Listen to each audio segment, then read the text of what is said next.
여러분은 오늘 교회에 왜 오셨습니까? 지금 교회 와서 여러분 자리에 앉아 계시잖아요. 주일에 교회에 오는 주된 목적이 무엇입니까? 아마 대부분 이렇게 질문을 하면 가장 먼저 하는 답이 예배 드리러 왔습니다. 아마 이렇게 대답을 할 것입니다. 물론 어떤 분들은 일주일에 한 번씩 사람을 만나기 위해서 오시는 분도 계세요. 제가 독일에서 사역할 때는 한인 사회잖아요. 한인들을 만나기가 쉽지가 않고, 그러니까 일주일에 교회에 한번 오면 한국 사람들 얼굴 보고 한국말 하고 뭐 이런 것을 하기 위해서 오는 사람도 덜어 있었거든요. 그래서 그것이 복음의 전도를 할 수 있는 좋은 계기가 되기도 했습니다. 교회에서 맡은 직분이 있는 분들은 그 맡은 바 의무를 다하기 위해서 교회에 오기도 합니다. 또 우리 교회처럼 개척교회들 썰렁하잖아요. 썰렁하면 여러분 마음가운데 어떤 마음이 있냐면, 솔직히 들여다보면 야, 내가 안 가면 더 썰렁할 거야. 우리 목사님 또 괜히 썰렁한데, 그러니까 내가 꼭 가줘야지 이런 마음 때문에 사실은 교회에 오시는 분도 적지 않습니다. 조금 큰 교회에 가면 교회학교 교사를 맡으신 분들, 또 성가대를 맡으신 분들, 교회의 오케스트라를 맡으신 분들, 이런 분들은 교회에서 내가 해야 될 일들이 있기 때문에 오는 분들도 없지 않으리라고 생각됩니다. 제가 아까도 말씀드렸지만 제가 독일에서 사역할 때는 음악하는 사람들이 한 80% 됐어요. 음악 전공자들. 그러니까 이 친구들은 한국에서 교회를 다녔다고 하는데 교회를 왜 갔냐는 것을 얘기하다 보면 자연스럽게 어떤 얘기를 하면 교회에 오케스트라 하기 위해서, 또 성가대를 하기 위해서 가는 거예요. 그거는 때로는 아르바이트도 돼요. 솔리스트를 하거나 뭐 지휘를 하거나 그러면 얼마 또 일부 금액을 주니까 그런 것 때문에 간다, 이렇게 말하는 분들도 있어요. 그러니까 사실은 예수님 안 믿는데도 불구하고 자기 교수님이 그 교회 성가대 지휘자니까 거기에 가서 섬겨라, 그러니까 섬기면서 또 돈도 받고 이러면서 아르바이트 삼아서 교회를 다니기 시작했다, 이런 분들도 있었습니다. 그러나 주일에 교회에 오는 가장 중요한 목적이 있다면 그것은 예배를 드리기 위함입니다. 나머지 것들은 사실은 부수적인 목적입니다. 우리가 보통 신학적으로 교회의 기능을 얘기할 때 5가지 기능을 얘기해요. 그 기능 중에 가장 먼저 들을 때 예배라고 하거든요. 교회는 어떤 기능을 하고 있는가? 예배, 뭐 교육, 그다음에 전도나 선교, 또 봉사, 이런 것들을 얘기하는데 그 중에 가장 중요한 목적이 뭐냐? 하나님 앞에 예배하기 위함이다, 이렇게 말씀하고 있어요. 그러면 여러분 예배를 지금 드리고 있는데, 그렇다면 또 다른 질문을 한번 드려볼게요. 여러분은 왜 예배를 드리십니까? 이 말은 예배의 목적이 뭐냐? 지금 여러분이 예배의 자리에 앉아 있으신데 예배를 드리는 목적이 뭐냐? 이런 질문을 지금 드리고 있는 거예요. 근데 많은 분들이 예배를 왜 드리냐 이렇게 말씀을 드리면 하나님께 은혜를 받기 위해서 예배한다, 이렇게 말씀하세요. 은혜를 받기 위해서. 그렇게 말은 직접 안 하더라도 사실은 기도할 때거나 아니면 말할 때 보면 우리가 예배를 통해서 은혜를 많이 받게 해주시고 뭐 이런 기도를 한다든지 은혜를 받는 것에 굉장히 초점이 많이 맞추어져 있습니다. 그리고 대부분이 은혜라는 것은 어떤 것이냐면 자기 자신이 예배를 통해서 어느 정도 만족감을 얻었느냐에 따라서 은혜가 비례합니다. 내가 예배에 좀 만족스러웠어, 오늘 예배가 내가 기대하는 것에 좀 부합했어, 이러면 은혜 받은 예배가 되는 거예요. 그렇지 않으면 오늘 조금 예배가 은혜롭지 않았어요. 설교가 끝나고 또 뒤에서 인사할 때 어떤 분들은 정말 오늘은 너무 은혜로운 설교였습니다 라고 말씀하실 때 그 대부분은, 다 그렇지는 않지만 대부분은 내가 원하는 설교, 내가 듣기를 원하는 설교, 내 마음에 합한 말씀을 하셨습니다 라고 하는 의미가 굉장히 강해요. 굉장히 껄껄없거나 좀 도전적인 말씀을 하면 그것에 대해서는 불편하다라는 생각을 하기도 합니다. 그렇기 때문에 구약 성경 시대의 예레미야나 이사야라든지 이런 사람들이 하나님의 말씀을 외쳤을 때 대다수의 사람들은 그 말씀을 굉장히 불편해했습니다. 아니 왜 저런 말을 하지? 축복의 말을 하지? 왜 우리한테 심판을 얘기하지? 이러면서 불편해했거든요. 예를 들어서 오늘 설교 말씀이 자기 마음에 와닿다. 아니면 누가 특송을 했는데 특송의 찬양이 너무 좋았다. 뭐 예배가 깔끔하게 진행되었다. 또 내가 오늘 드렸던 찬양이 내가 정말 좋아했던 찬양, 내가 좋아하는 찬양을 불렀다. 뭐 이렇게 하면 은혜 받은 예배가 되는 것입니다. 근데 오늘 교회를 왔는데 예배를 드리는데 설교가 오늘 좀 시원치 않아요. 뭐 특송하는 분이 약간 삑살이 나가지고 약간 이 음을 이탈된다든지 아니면 좀 은혜롭지 못한 생각을 하기도 해요. 또는 뭐 파워포인트라든지 아니면 뭐 마이크 시스템이라든지 이런 것들에 문제가 생기면 은혜 받지 못한 예배가 되는 경우도 많습니다. 여러분은 어떻습니까? 여러분에게 느껴지는 예배는 어떻습니까? 근데 여러분 지금 예배를 계속 이제 몇 주 동안 여러분과 함께 말씀을 나눌 거예요. 예배에 대해서 말씀 나눌 텐데 예배가 무엇입니까? 예배를 한자어로 말하면 예도래자를 쓰죠. 또 절배자를 사용합니다. 그러니까 예를 갖추어서 절을 하는 행위, 이것을 예배라고 말하는 겁니다. 이 절한다라는 게 무엇입니까? 절한다라는 것은요, 상대방을 향해서 나 자신을 굴복시키는 것을 의미하는 것입니다. 뭐 어른들에게 절한다든지 그럴 때 당신에게 나를 굴복시킵니다. 당신 나보다 윗분이십니다. 어른이십니다. 뭐 이런 것들을 얘기할 때 절하는 거예요. 또 상대방을 높여드리는 거죠. 자기 자신이 원하는 그 무엇을 얻는다, 이러는 것에는 예배라는 단어에서 전혀 의미를 찾아볼 수가 없습니다. 상대방을 높여드리고 그분께 경배를 드리는 것입니다. 그분께 자기 자신을 조아리는 것입니다. 그분께 나 자신을 복종시킨다라는 의미입니다. 이것이 한국말의 예배라는 말의 의미입니다. 하나님께 내가 나 자신을 복종시키고 하나님 앞에 조아리고 하나님을 높여드립니다. 이것이 예배예요. 영어에서 우리가 지난번에도 한번 말씀드렸지만 예배라는 단어를 사용할 때 서비스라는 말을 쓰죠. 일반적으로 이 서비스라는 말을 쓸 때는 공식적인 예배 의식을 말할 때 서비스라는 말을 써요. 그래서 미국 교회 같은데 앞에 보면 예배 안내판이 써 있을 때 서비스, 선데이 서비스 뭐 이렇게 써 있거든요. 거기에 좀 더 구체적으로 쓰는 교회는 디바인 서비스란 말 써요. 디바인, 신성한, 그러니까 거룩한 서비스다, 섬김이다, 이렇게 쓰기도 하죠. 제가 독일어로도 지난번에 한번 말씀드렸어요. 고테스 딘스트, 고테스 하나님께, 딘스트라는 것은 일한다라는 뜻이거든요. 하나님께 봉사하고 섬기고 일한다, 이것이 예배라는 단어의 의미였다라는 겁니다. 다시 말하면 예배는 하나님을 위해서 하나님을 향해서 드리는 것입니다. 이것이 예배의 목적입니다. 우리가 은혜를 받는다라는 것은 예배의 결과로 나타나는 현상이지 결코 목적이 아닙니다. 은혜를 받기 위해서 예배 드리는 게 아니에요. 예배를 드리면 저절로 그 결과로 은혜를 받게 되는 것이지 은혜를 받는 것이 목적이 되어서 예배를 드리는 것이 아니라는 것입니다. 근데 우리는 예배를 드리면서 하나님을 경배하고 하나님을 높인다기보다는 나 자신이 어떤 은혜를 받을까에 집중하고 있다라는 것입니다. 이거 잘못된 거라는 거죠. 이것을 바꿔야 합니다. 여러분, 지금 왜 우리가 하나님 앞에 예배하고 있습니까? 하나님을 높이기 위함입니다. 그러니 예배 시간에는 하나님을 높이고 그분을 경배하고 그분께 자기 자신을 굴복시키는 일, 이 일에 집중해야 합니다. 그래서 찬양해야 하고 또 설교를 듣는 것 역시 그 말씀에 나 자신을 굴복시키기 위해서 듣는 것이어야 합니다. 하나님 말씀해 주세요. 그 말씀에 제가 굴복하기를 원합니다. 제가 경청해서 그 말씀대로 살기를 원합니다. 이것이 말씀을 듣는 태도여야 합니다. 그런 의미에서 예배에 있어서 가장 중요한 부분이 있다면 그것은 찬양이라고 말할 수가 있습니다. 찬양과 경배, 이것은 말 그대로 하나님을 높이는 것입니다. 하나님께 자기 자신을 드리는 행위입니다. 예배는 이 찬양이 살아있을 때 온전한 예배가 되는 것입니다.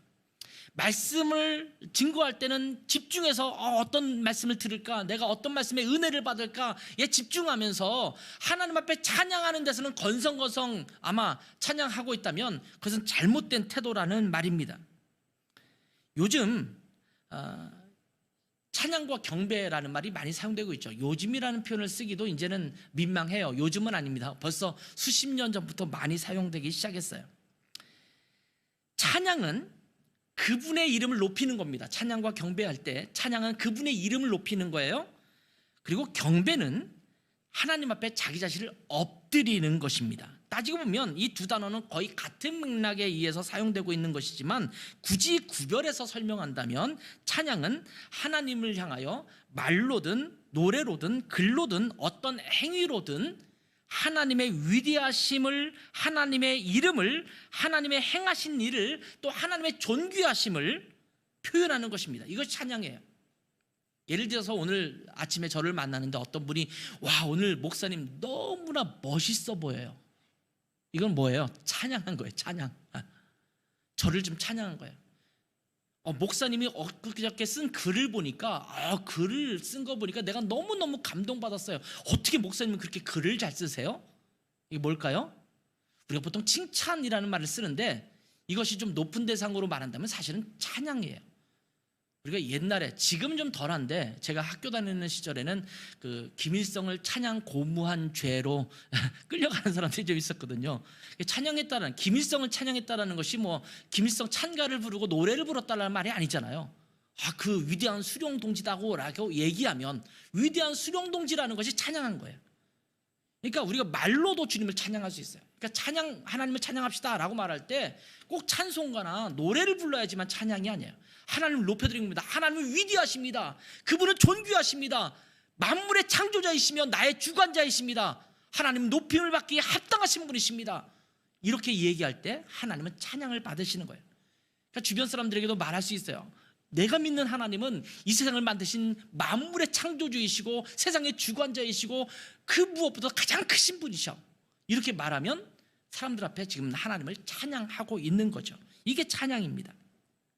그런데 경배라는 단어는 한자어로 말한다면 공경하는 마음으로 엎드린다라는 말이에요. 공경하는 마음으로 엎드린다. 자, 영어로는 한번 말씀을 드렸지만 반복해서 말씀드리는 거예요. worship이라는 단어를 사용한다고 했죠. 이 worship이라는 단어는 어떤 단어가 합성된다고 단어라고 했어요? worth라는 단어와 ship이라는 단어가 합성됐다. worth라는 것은 가치, 어떤 것에 대한 가치가 있다라는 거잖아요. ship이라는 단어는 어떤 상태나 어떤 그 모습, 이런 것들을 나타내는 전미사예요. 그러니까 내가 최고의 존경과 가치를 드리는 나의 마음의 태도, 상태, 이런 것들이 worship이라는 거예요. 최고의 존경과 위엄을 하나님께 드립니다. 이것이 경배라는 말입니다. 다시 말한다면 굳이 찬양과 경배를 구별하지 않아도 됩니다만 좀 더 구별을 한다면 찬양은 하나님을 높이는 것이고 경배는 찬양받기에 합당하신 그분 앞에 나 자신을 굴복시키는 것까지 포함된 단어라고 볼 수가 있습니다. 그러니까 찬양과 경배는 하나님 앞에 드리는 예배인 거죠. 자, 오늘 본문은 찬양에 대해서 잘 나와 있습니다. 시편에는 찬양에 대한 내용이 굉장히 많이 나와 있는데 오늘 본문은 특별히 찬양을 기뻐하는 분들이 즐겨 사용하는 그런 본문이기도 합니다. 여기에서 우리가 어떻게 하나님을 찬양할 것인가에 대해서 말씀하고 있어요. 왜 오늘 이 말씀을 드리냐면, 여러분, 예배는 무엇으로 시작됩니까? 여러분, 우리 주보의 순서가 굉장히 간단해 보여도 거기 예배 신학적인 요소들이 그냥 다 들어간 거예요. 하나님의 임재, 하나님의 부르심이에요. 하나님이 먼저 좌정하세요. 우리가 하나님을 찾아가는 게 아니에요. 하나님이 먼저 좌정하시고 임재하신 하나님 앞에 우리가 나아가는 거예요. 와서 나에게 경배하라, 나에게 오라 라고 부르시는 하나님의 부르심 앞에, 그 임재 앞에 우리가 나아가는 거예요. 하나님의 임재부터 시작하는 거예요. 그리고 하나님의 임재, 그러니까 우리가 성경 구절 하나 읽잖아요. 그래서 하나님의 임재, 어떤 하나님이 우리 가운데 임재하시는가를 보여주는 다 성경 구절이에요. 그냥 아무거나 읽는 게 아니거든요. 그리고 나서 우리가 부르는 게 거룩 거룩 거룩, 매년 우리가 매 첫 찬송을 똑같은 걸 부르잖아요. 또 올해는 이제 거룩 거룩 거룩을 불러요. 어떤 찬양입니까? 거룩하신 분이, 거룩하신 하나님이, 전능하신 하나님이 이 자리에 임재하시는구나. 이것에 대한 모습을 우리 가운데 보여주는 거예요. 그러면 그것에 대한 반응으로 뭘 합니까? 그 뒤에 쭉 이어지는, 아까도 불렀지만 찬양이에요. 제가 우리 교회 찬양은요, 앞부분의 찬양과 경배라고 주보에 나오지만 이 시간에는 다른 찬양은 안 부릅니다. 하나님을 높이는 것만 주로 불러요. 하나님의 속성, 또 예수 그리스도의 속성, 성령님의 속성을 비롯해서 삼일체 하나님의 속성을 찬양하고 경배하는 것이 집중되어 있습니다. 예를 들면 너희는 서로 위로하라, 전도하라, 이런 찬송은 안 불러요. 앞부분에서는. 왜 그럴까요? 거룩하신 하나님의 임재 앞에 우리가 그분을 높이는 거예요. 하나님은 위대하십니다. 그분은 거룩하신 분이십니다. 그분의 거룩하심을 생각할 때 내가 주님 앞에 경배할 수밖에 없습니다. 이런 찬양을 함께 부르는 것입니다. 자, 그래서 오늘은 찬양에 대한 얘기를 좀 하고 있는 거예요. 자, 찬양은 어떻게 하는 걸까요? 먼저 우리가 생각할 것은 찬양은 누구에게 한다? 하나님께 하는 것이다. 자, 오늘 본문을 보면 하나님이여, 여호와여 이런 말이 자주 등장합니다. 찬양의 대상은 하나님이시라는 겁니다. 주께 이런 표현도 많이 등장하죠. 찬양의 대상이 누구인지를 분명하게 말씀해주고 있는 말씀입니다. 꽤 오래전에 출간된 책 중에 예배인가 쇼인가 라는 책이 있었습니다. 토저 목사님이 쓴 책이에요. 굉장히 센세이션을 일으켰던 책 중에 하나입니다. 토저 목사님 쓴 책이 굉장히 많은 책들이 이제 반향을 많이 일으켰는데 그 중에 하나가 예배인가 쇼인가라는 책이에요. 그 책에서 토저 목사님은 우리가 예배를 드리러 온 것인지 쇼를 보러 온 것인지 강하게 질문해주고 있습니다. 오늘날의 교회가 흥행 위주의 쇼가 되고 있다라는 표현을 하고 있습니다. 쇼는요, 회중들을 향해서 진행이 됩니다. 그러나 예배는 하나님을 향하여 진행되는 것입니다. 바꾸어서 말하면 하나님을 향하여 우리가 쇼를 하는 것이지 쇼를 여러분이 보라고 쇼를 하는 게 아니라는 겁니다. 성가대 찬양이 있다고 한다면, 오케스트라의 찬양이 있다고 한다면 그들이 찬양하는 것은 누구를 향한 거예요? 하나님을 향한 거예요. 근데 우리는 마치 성가대의 찬양이 우리를 향해서 마치 좋은 노래를 들려주는 것인 양 착각을 한단 말이죠.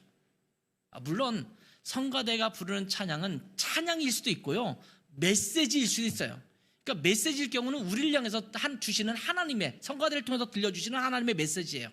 그럴 때는 우리가 들어야 되지만 보통 예배 때 드려지는 찬양은 하나님을 향한 것이거든요. 쇼는 회중들의 필요와 회중들의 원하는 것들을 발빠르게 반영을 해야 합니다. 왜? 그렇지 않으면 관객이 끊기거든요.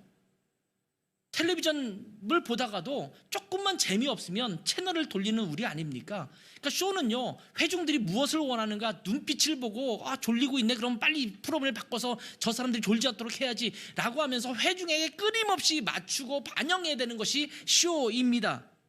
그러나 예배는 끊임없이 하나님의 필요와 하나님이 원하시는 것이 무엇인지를 반영해 나가야 됩니다.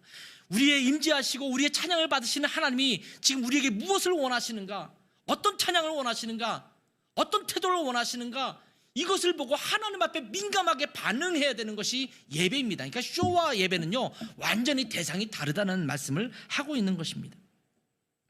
그래야 하나님께서 예배에 임재하시고 우리 예배를 받아주시는 겁니다. 여러분, 찬양 시간에 어떤 찬양곡을 부르기를 원하십니까? 저도 찬양 선곡을 하다 보면 제가 나이는 많은 건 아니지만 그래도 젊은 건 또 아니죠. 그러다 보니까 선곡하다 보면 7080 찬양이 자꾸 눈에 들어올 때가 많아요. 7080, 70년대, 80년대 불렀던 복음성가 이런 것들이 눈에 많이 들어요. 편해요. 그걸 부르려고 하면 한편 또 제 마음속에 우리 교회 청년들도 있고 그런데 청년들이 많이 오게 하려면 이런 찬양 부르면 고리타분하다고 하겠지. 이러다 보니까 또 그렇지 않은 요즘 많이 불려지는 찬양도 선곡해야 되는 생각을 하게 될 때가 있거든요.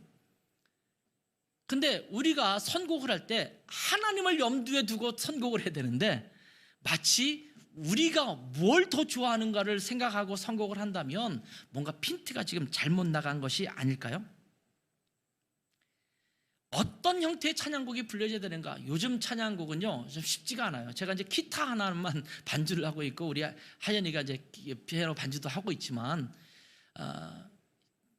이게 어떤 거는 혼자 부르면 그냥 부를 수 있는데 기타만 가지고 하려면 흥도 나지도 않고 그 노래의 의미도 잘 파악이 안 되고 막 이런 것들이 많거든요. 요즘 나온 곡들이 그래요. 그럴 때는 좀 베이스 기타도 있고 좀 드럼도 있고 이래야지만 여기에 맞는 노래들이 요즘 곡들이 많아요. 그러다 보니까 이게 참 쉽지가 않거든요. 근데 이런 것들을 보면서도 야, 어떻게 하면 좋을까? 이 곡을 부르고 싶은데 청중들이 이것을 어떻게 반응할까? 이런 생각을 가질 때가 참 많거든요. 여러분, 우리가 부르는 찬양이 하나님이 원하시는 고백인가가 더 중요하지 않습니까? 어떤 형태인가가 중요하기보다는 여러분 어떻게 예배를 해야 될까요? 어떤 형식으로 예배를 진행되어야 할까요? 옛날 전통적으로는 전통적인 방법이 있죠. 묵도부터 시작해서 찬송 부르고 뭐 그다음에 대표기도 하고 이렇게 쭉 진행되지 않습니까? 그런 전통적인 의식을 드려야 되는가 아니면 좀 확 바꿔서 젊은이 좋아하는 스타일로 확 바꿔야 될 것인가 이런 것들을 우리가 생각하기도 하는데 보다 더 중요한 것은 뭐냐면 그 예배의 형식이 하나님께서 원하는 형식인가 하나님께서 우리에게 요구하시는 형식인가가 더 중요합니다. 사실 우리는 내가 원하는 것을 하나님도 원하고 있다라고 착각하는 경우가 많습니다. 여러분 물론 하나님은 여러분이 편안한 마음으로 하나님 앞에 예배하기를 원하십니다.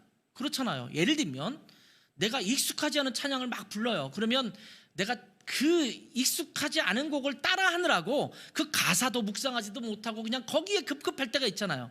그럼 어느 게 더 좋겠어요?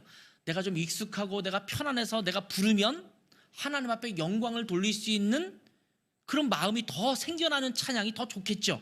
왜? 하나님 앞에 예배하기에 더 좋으니까. EDM이라고 들어보셨어요? EDM. EDM이 뭐예요? 네? 일렉트릭? 뭐 댄스 뮤직인가요? 하여튼 뭐 이렇게 해가지고 위 이런 소리 나는 게 있어요. 한번 우리 기독교 선교단체가 청년 선교단체가 수련회 때 그 곡을 그런 걸 사용하는 바람에 문제가 좀 된 적이 있어요. 유명한 선교단체인데 전체 모임을 하면서 연합 집회를 하면서 거기서 그런 노래를 음악을 썼어요. 근데 그거 가지고 뭐 난리가 났었어요. EDM을 예배목으로 사용할 수 있느냐 없느냐 그거 가지고 막 그랬거든요. 근데 저는 이렇게 생각합니다. 예배 음악에서 사용할 수 있는 음악이냐 아니냐는 그 예배를 드리는 자가 그것을 통해서 하나님 앞에 향하면서 하나님 앞에 집중해서 찬양할 수 있는가 없는가에 달려있는 것이 음악의 형태에 달려있지 않아요. 예를 들면 저 같은 사람은 EDM을 쓰면 스트레스 받아서 예배가 안 돼요. 그럼 저 같은 사람이 앉아있을 때는 EDM을 쓰면 될까요 안 될까요? 안 되죠. 아마 여기에 있는 대다수의 분들은 아마 젊은 분들도 포함해서 대다수의 분은 아직도 EDM을 썼을 때 하나님을 찬양하기에는 조금 힘들지도 몰라요. 중요한 건 뭐냐면 내가 하나님 앞에 예배하기에 합당하게 형식이 갖추어졌는가가 중요하지 내 마음에 맞추는 것이 중요하지 않다라는 겁니다. 예배자의 마음이 열려야지만 하나님을 찬양하고 경배할 수 있지 않겠습니까? 그래야지만 장애물이 없어지는 것 아니겠습니까? 그렇다면 가능한 한 예배자가 어떻게 하면 가장 예배를 잘 드릴 수 있는가? 이것도요 사실은 하나님 앞에 예배를 잘 드리는 것에 초점이 맞춘 것이지 회중들에게 초점 맞춘 거 아니거든요. 하나님 앞에 잘 예배하기 위해서 그럼 우리가 어떤 곡 또 어떤 순서 어떻게 진행하는 것이 이분들이 하나님 앞에 더 집중해서 예배 드릴 수 있는가에 우리는 초점을 맞추어야 된다는 것입니다. 하나님이 원하시는 것보다 예배자들이 원하는 것이 우선되어서는 절대 안 되는 것입니다. 자, 오늘 본문 1절의 말씀을 봅시다. 이렇게 말씀하십니다. 하나님이여 내 마음을 정하였사오니 내가 노래하며 나의 마음을 다하여 찬양하리로다. 자, 시편 기자, 오늘 이 시편은 다윗이 썼는데 다윗은 이렇게 고백합니다. 내가 마음을 정했습니다. 하나님께 노래하며 나의 마음을 다하여 하나님을 찬양하기로 정했습니다. 이렇게 고백합니다. 그리고 이어지는 2절을 보세요. 비파야 수금아 깰지어다 내가 새벽을 깨우리로다. 이 새벽을 깨운다라는 말은 아침에 일어나자마자 내가 하나님을 찬양하겠다라는 고백이에요. 가장 우선적으로 내가 하나님을 찬양하는 일에 내 마음을 드리겠습니다. 내가 그렇게 마음을 정했습니다. 이렇게 고백하고 있는 것입니다. 비파와 수금이라는 것은 다윗이 있었던 당시에 가장 예배 때 또 하나님을 찬양할 때 많이 사용했던, 다윗도 많이 사용했던 그런 악기였습니다. 다른 것보다 가장 우선적으로 내가 하나님을 찬양하겠다라는 고백을 하는 것입니다. 이것이 내 마음을 정했다라는 고백입니다. 여러분, 교리문답에도 보면 하나님이 왜 인간을 만드셨을까요? 거기 보면 그렇게 답하게 돼 있죠. 하나님을 찬양하기 위한 것이다. 하나님이 왜 인간을 지으셨을까요? 하나님께 찬양하도록 하기 위해서 인간을 지으셨다, 이렇게 말씀하고 있거든요. 그럼 여러분의 삶의 목적이 뭐예요? 하나님을 찬양하는 겁니다. 그것을 의식적으로 잘 드러내는 것이 주일 공동체 예배 의식입니다. 이 예배를 통해서 함축적으로 하나님, 나의 삶은 하나님을 예배하고 하나님을 찬양하는 데 드리겠습니다, 그 표시로 일주일에 한 번 이 시간을 떼어서 하나님 앞에 예배합니다. 이런 것이 공동체 예배인 것입니다. 여러분, 이제는 하나님을 찬양하는 삶을 살아가기로 마음을 정하시기 바랍니다. 하나님을 찬양하는 자에게는 하나님의 동행하심이 멈추지 않을 것입니다. 우리가 예배로 나아갈 때도요, 마음을 정하는 것이 필요합니다. 이 자리에 딱 들어섰을 때, 내가 하나님을 찬양해야겠다, 하나님을 경배해야겠다, 이런 마음을 정하고 예배로 들어오시면 좋겠어요. 은혜 받겠다, 이거는 안 정하셔도 돼요. 내가 하나님 앞에 참으로 예배하면 은혜는 저절로 따라오는 것입니다. 그러니까 여러분, 들어올 때 어떻게 하라고요? 내 마음을 정했습니다, 내가 마음을 다하여 하나님을 찬양하겠습니다. 전 독일에 있으면서도 한국을 방문하고 그러면서 굉장히 많은 교회를 방문한 적이 있거든요. 큰 교회부터 시작해서 작은 교회까지 굉장히 많은 교회들을 방문했어요. 근데 가면 대박의 예배를 통해서 이 교회는 생동감 있는 하나님의 살아계심이 있는 교회구나 아니냐를 느낄 수 있는 요소 중에 하나가 뭐냐면 예배예요. 이들의 부르는 찬양의 태도, 그들의 눈초리, 또 그들의 표정, 이런 것들을 보면 이분들이 살아계신 하나님을 지금 향하여 제대로 예배하고 있구나, 아니면 그냥 형식적으로 예배하고 있구나를 알 수 있거든요. 우리 라이트하우스 고향에 오면 뭘 느낄 수 있어야 될까요? 인원이 작든 크든 상관없어요. 4명이서 가정에서 예배드려도 마찬가지 아니겠습니까? 우리가 하나님을 향하여 마음을 다해서 예배하겠습니다, 그런 예배가 나타난다면 살아있는 예배가 될 줄 믿습니다. 두 번째는 찬양은 주님께만 집중하는 것입니다. 누구에게 집중한다? 주님께만 집중하는 것. 자, 찬양을 교회에서 많이 부르는 것은 참 감사한 일입니다. 한국교회에서 언제부터인가 찬양과 경배라는 이름으로 찬양 모임이 많이 활성화되기 시작했습니다. 한국교회는 찬송가를 굉장히 사랑하는 교회입니다. 1970년대 초중반부터 복음성가, 여러분 들어보셨어요? 가스펠송, 요즘은 CCM이란 말을 쓰죠. Contemporary Christian Music 해서 이제 이 동시대, 이 시대의 대중적인 기독교 음악, 이런 표현으로 이제 CCM이란 말을 쓰지만 예전에는 가스펠송이라고 했죠. 복음성가라고 불렸어요.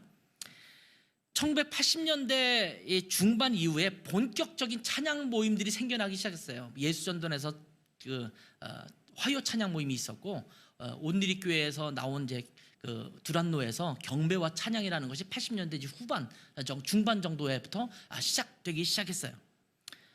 그러면서 젊은이들은 급속도로 찬양과 경배라는 이름으로 불려지는 모임에 빠져들기 시작했습니다. 이것이 보통 어떤 연령대냐면 1968년, 69년, 70년 요때 태어나신 분들, 이분들이 중고등학생 때예요.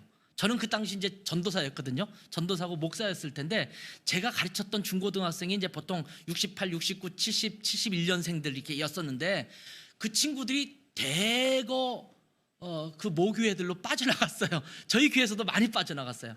청소년들이 많이 이렇게 빠져나가면서 그 모임에 막 열광하기 시작했어요. 우리 교회 예배 오더라도 또 그 교회 또 모교 찬양이라든지 가서 찬양하기도 시작했어요. 그래서 우리 교회도 그것을 대항하기 위해서 제가 섬기던 교회에서 모교 찬양이라는 것을 만들어서, 저도 이제 찬양 인도자로, 또 이게 최인혁 씨라고 이제 지금 찬양 가수잖아요. 그분도 같이 하면서 이렇게 했던 기억이 납니다. 오래전 일이죠.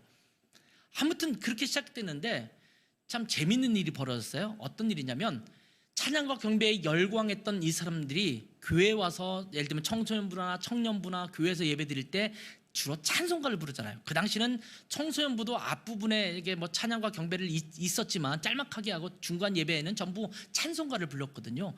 그를 부르면요 막 열광하다가 찬송가를 부르면 고개를 푹 숙이고 얼굴도 푹 이렇게 숙연해지고 그다음에 거의 입 달싹달싹 하지 않는 그런 수준으로 떨어지는 그런 경우를 많이 보았습니다. 다시 말하면 어떤 찬양을 부르냐에 따라서 열광하기도 하고 그렇지 않기도 하다라는 겁니다. 저는 유럽에서 유럽 코스타를 오랫동안 했죠. 거의 20여 년 제가 총무와 당임대표로서 섬겼었는데 많이 모일 때는 한 1200명씩 모이거든요. 청년들이 온 유럽에서 모여요. 찬양 시간 되면요 막 감당이 안 돼요. 막 뛰고 날뛰고 하면서 찬양하는데 뭐 막 방방막 뛰어요. 우리 교회 청년도 수십 명씩 같이 참석하는데 교회에서는 얌전하던 친구들인데 거기서 막 난리예요. 난리 막 뛰어다니면서 찬양하고 그런 걸 보면서 와, 이런 모임 이런 찬양을 하고 싶어서 얼마나 어려웠을까 이런 생각을 할 정도로 그렇게 찬양에 열광을 해요. 근데 문제는요 그렇게 열광적으로 겉으로는 주님을 찬양하지만 자기 자신의 감정을 만족시키려는 것에서 끝나는 경우가 많다라는 겁니다. 그 멜로디도 좋고 분위기도 좋고 막 좋잖아요. 그러니까 막 열광해서 땀 흘리면서 찬양을 하는데 그 모든 것이 끝나면 공허한 마음을 갖는다라고 하는 친구들이 많았다라는 거예요. 왜 그럴까요? 주님 앞에 막 집중하기보다는 나 자신에게 초점이 맞춰져 있기 때문입니다. 만약 열광적으로 찬양하면서 주님을 향하여 온 힘을 다해서 찬양했다면 찬양이 끝난 후에도 마음이 뿌듯할 거예요. 기쁠 거예요. 충만한 은혜가 임했을 겁니다.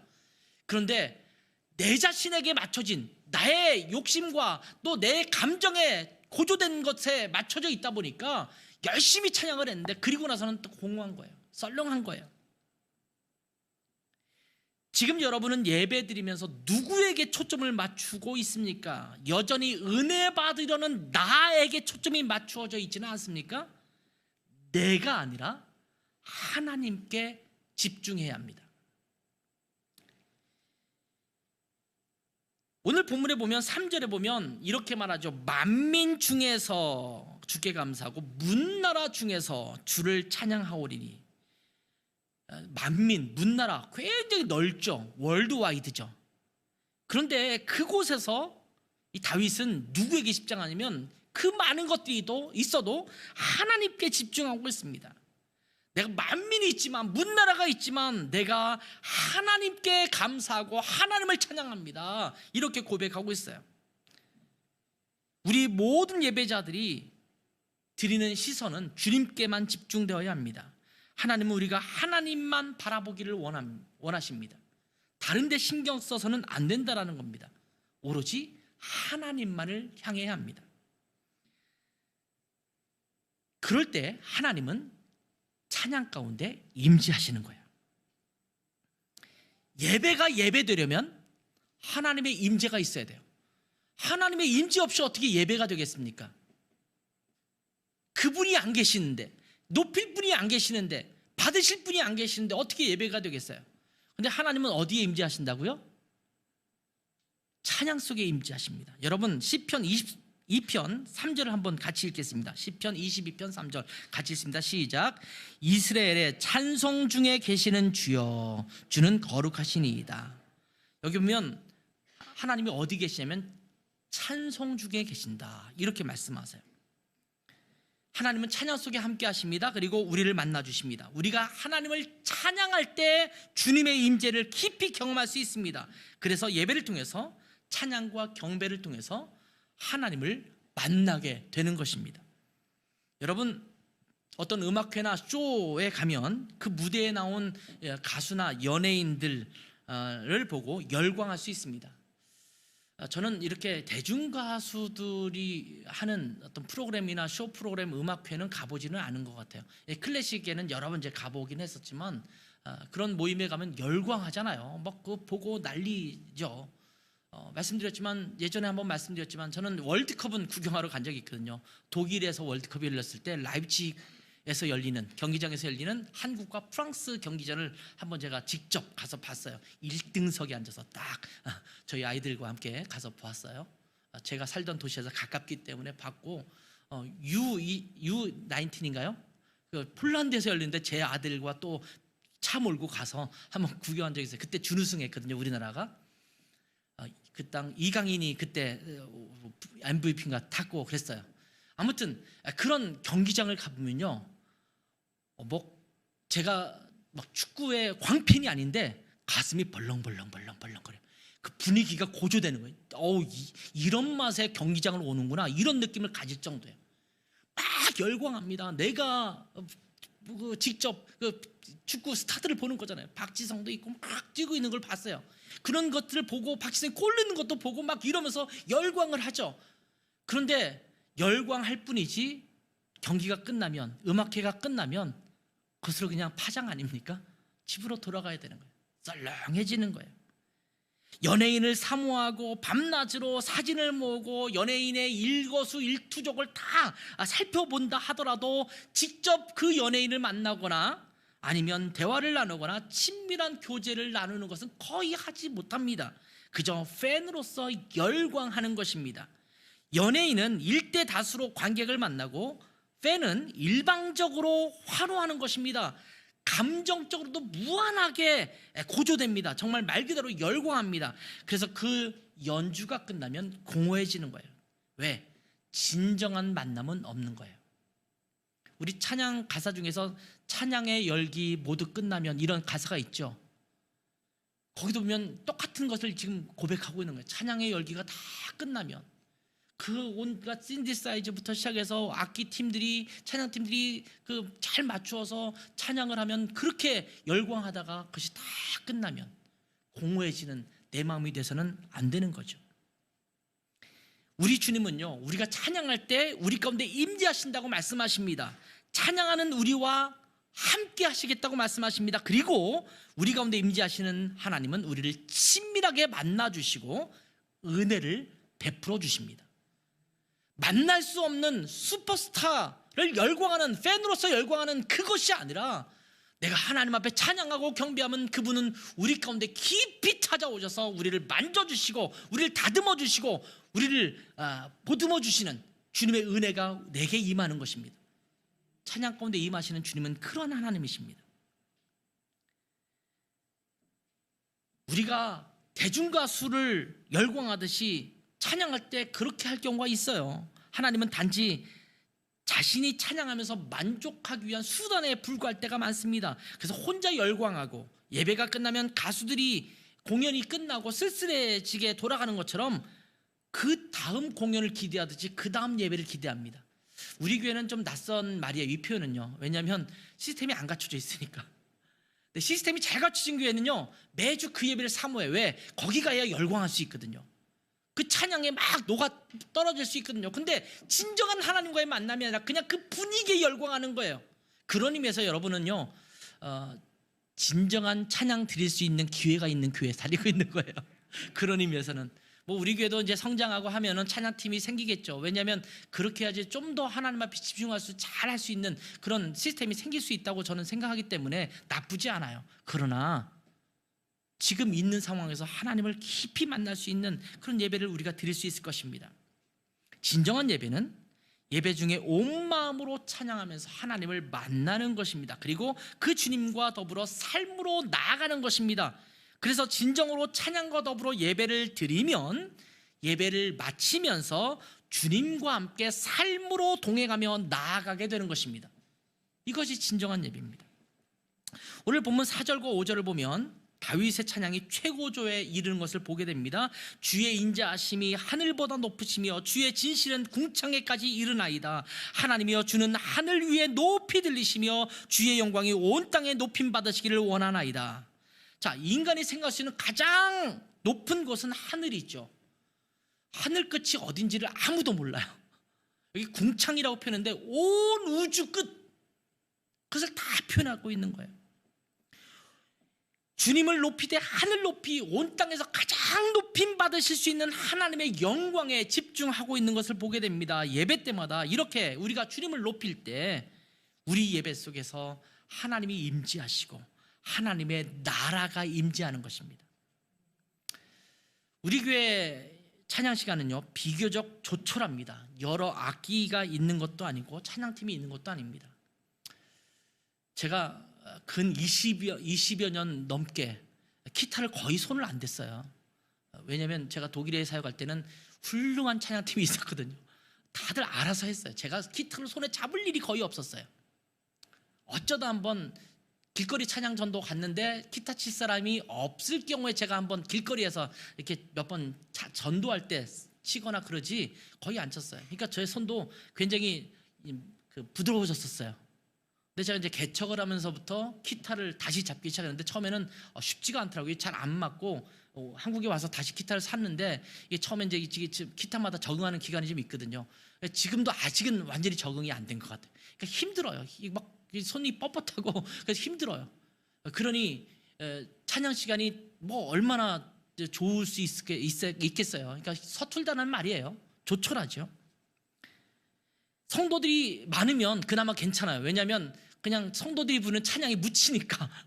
근데 뭐 우리 교회는 그렇지도 않아요. 그러니까 내가 부르는 찬양이 너무 크게 들릴까봐 염려스러워서 크게 안 부르시는 분이 생길 정도로 그럴지도 몰라요. 그러나 이러한 환경에서도 우리가 하나님을 참으로 찬양한다면 우리의 찬양 시간도 은혜롭기만 할 것입니다. 저는 그게 좋다고 생각해요. 조촐하고 다듬어지도 않았는데 우리가 부르는 찬양이 진정으로 하나님께 드리는 것. 하도 반주자가 없으니까 하연이가 목사님 제가 반주하면 안 될까요? 연습해서 할게요. 저는 어떤 생각이 있냐면 서툴러도 괜찮다. 드릴 마음만 있으면 된다. 이게 제 생각이에요. 잘하는 건 중요하지 않아요. 그래서 그래 너가 그런 마음이 있다면 기꺼이 본인이 자발적으로 하겠다니 해서 하는 거예요. 얼마나 좋습니까? 그러니까 여러분이 있는 대로 가장 서툴지만 노래를 모르면 모르는 대로 그냥 하나님 앞에 고백하면 하나님께서 그 찬양을 받으실 것입니다. 제가 북한의 교회 소식을 들을 때마다 마음이 아플 때가 참 많습니다. 북한 소식을 저는 많이 듣고 선교하시는 분들의 이야기를 많이 듣는데 찬송가를 부르면 발각되잖아요. 그러니까 찬송가를 못 불러요. 옛날부터 있던 분들은 찬송가 옛날 가사들을 또 의미를 알기 때문에 누구 집에서 찬송가를 부르면 금방 고발을 하잖아요. 5호 담당제니까. 그래서 그들이 어떻게 하냐면 김일성 찬가라든지 예를 들면 북한의 그런 노래들의 가사를 바꾸면 되는데 그게 김일성 찬가 같은 거기 북한에 있는 노래들의 대부분은요 그 김일성 그 일가를 찬양하는 내용들이 대부분 많거든요. 근데 그 가사만 살짝 바꾸면 찬송가는 거의 같아진대요. 내용이 그 정도래요.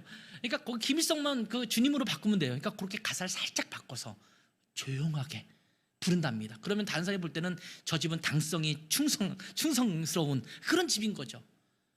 여러분 찬양을 부르고 싶은데 마음껏 이 찬양을 못 불러서 거기에 받쳐 부르는 그들의 이야기를 들으면요 막 가슴이 아파요. 우리는 부를 수 있는데도 안 부르는데.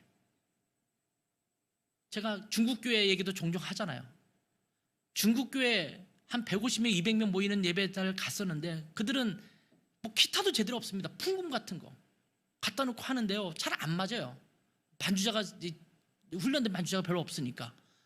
제가 지난번에 말씀드렸지만 찬송가가 중국 찬송가는 참 희한해요. 1, 2, 3, 4절 우리나라는 5절, 6절 많을 경우 6절까지 있잖아요. 근데 거기는 막 23절, 막 25절 이래요. 40절 이래요. 와 그거 부르고 다시 한 번 더 부를 때는 막 미치겠어요. 이걸 45절까지 부르는데 한 번 더 그러면 막 그냥 어우. 그런데 그 사람들은요 진짜 제가 예배를 참석해 보니까 1시간 내내 찬양하더라고요. 음정도 잘 안 맞아, 박자도 잘 안 맞아. 그런데 그걸 마음을 다해서 노래 부르는데 와 이분들은 찐이다, 진짜구나 그런 마음이 들 정도로 찬양하는 거예요. 여러분 어렸을 때 시골교회 예배를 기억하십니까? 톱밥 난로가 탁탁탁탁 할 때 풍금을 치면서 노래를 불렀던 시골교회 예배. 화음도 맞지 않고 어설픈 반주를 할 때 그럼에도 불구하고 눈물 흘리면서 손뼉치며 기뻐했던 그 시절의 예배를 아십니까? 우리의 찬양이 그러해야 합니다. 고결할 필요가 없어요. 아주 멋들어지게 잘 가꿀 필요가 없어요. 있는 모습 그대로 하나님을 향하여 마음을 다해서 드린다면 하나님은 우리의 찬양 가운데 임재하시고 우리의 예배를 받아주실 줄 믿습니다. 일어서서 찬양할 수 있어요. 찬양의 태도 중에 성경에 보면 찬양의 태도가 일어서는 거예요. 우리가 처음에 일어서죠. 왜 일어설까요? 찬양할 때 계속 일어섰으면 좋겠는데 여러분 불편하실까 봐 안 치는 거예요. 근데 여러분 혹시 원하시면 중간에 본인 혼자 일어서서 찬양해도 돼요. 일어서는 것 자체가, 그 태도가 하나님을 경배하는 거예요. 누가 좀 존경스러운 분이 오시면 자리에서 일어나시잖아요. 누군가 연주를 잘하면 일어나서 박수 치잖아요. 그런 것처럼 하나님을 향한 존경의 태도가 일어서는 거예요. 성경에도 똑같아요. 엎드려 경배하는 게 있어요. 무릎 꿇는 게 있어요. 손뼉 치는 거 있어요. 그 다음에 손을 드는 것도 하나님을 향해 높여드리는 거예요. 이게 쑥스러운 것 같지만 정말 달라요. 느낌이 달라요. 그래서 내가 손을 들고 찬양하는 거는 내가 그냥 부르는 찬양과는 좀 달라요. 손뼉 치는 것도 마찬가지예요.